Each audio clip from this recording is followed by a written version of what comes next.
দিবা এবার নিজেই আব্বাস বেগের ওয়াইফকে রুহিদের বাড়ি থেকে প্ল্যান করে বের করে দিবে। বিস্তারিত জানতে সম্পূর্ণ ভিডিওটি দেখতে থাকুন। আসসালামু আলাইকুম প্রিয় দর্শক, সবার কি অবস্থা? হাজির হয়ে গেলাম দীপ্ত টিভির নিবেদিত বকুলপুর সিজন 2 এর 752তম পর্বে কী সব ঘটতে চলছে তার অগ্রিম খবর নিয়ে। এই পর্বটিকেও মিস করবে না, কারণ এই পর্বে আপনারা দেখতে পারবেন দিবাকে দেখা যাবে সেবার সুযোগে সদ্ব্যবহার করা শুরু করে দেবে। কারণ দিবা আগে থেকেই আব্বাস বেগের ওয়াইফকে দেখতে পারে না, কারণ কিছু পর্ব আগেও আপনারা দেখতে পেরেছেন যে আব্বাস বেগের ওয়াইফ দিবাকে ফোন করে অনেক আজে বাজে কথা বলেছে। কারণ আব্বাস বেগের ওয়াইফ দিবাকে আব্বাস বেগকে নিয়ে সন্দেহ করত, আর এর জন্যই দিবাকে দু চোখে দেখতে পারতো না। আর এই সুযোগটি এবার কাজে লাগাবে দিবাকে দেখা যাবে সে রুহিদের বাড়িতে গিয়ে এবার আব্বাস বেগের ওয়াইফকে বলবে, ভাবি আসলে আপনি যে এখানে এসেছেন আমাদের কিন্তু কোনো সমস্যা নেই, কিন্তু আপনার হাজব্যান্ড অর্থাৎ আব্বাস বেগ আমাকে ফোন করেছিল।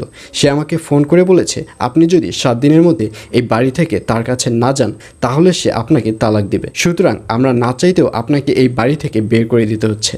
আর এই কথা শুনে আব্বাস বেগের ওয়াইফ আরও বেশি রেগে যাবে। আব্বাস বেগের ওয়াইফ বলবে, আমাকে যদিও তালাক দেয় তাহলে দিক, আমি যেহেতু আমার ছেলের সাথে এই বাড়িতে এসে উঠেছি আমি এখানেই থাকবো।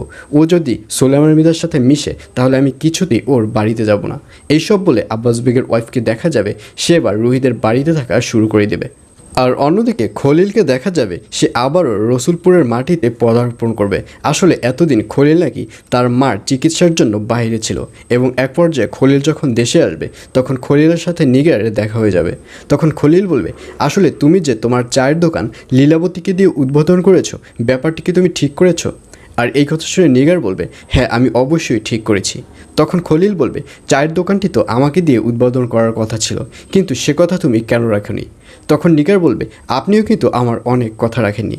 আপনি আমাকে বারবার প্রতিশ্রুতি দিয়েছিলেন যে আপনি আমাকে বিয়ে করবেন, কিন্তু তা সত্ত্বেও আপনি আমাকে বিয়ে করেননি। সুতরাং আপনাকে দিয়ে চায়ের দোকান উদ্বোধন করার কোনো প্রশ্নই আসে না। আর এই কথা শুনে রেগে যাবে খলিল বলবে, তুমি কি জানো আমি চাইলেই তোমাকে রসুলপুর থেকে সরিয়ে দিতে পারি, অর্থাৎ রসুলপুর থেকে বের করে দিতে পারি? আর এই কথা শুনে নিগারকে হাসতে দেখা যাবে। নিগার বলবে, সেটা আপনি চাইলেও কখনোই পারবেন না, কারণ এখন আমি লীলাবতীর সাথে হাত মিলিয়েছি, আমি লীলাবতীর সাথে কাজ করা শুরু করে দিয়েছি। আর লীলাবতীর যে বাবা রয়েছে তার ডান হাত হচ্ছে দাদাভাই, সুতরাং আপনি চাইলেও এখন আর আমার কিছুই করতে পারবেন না।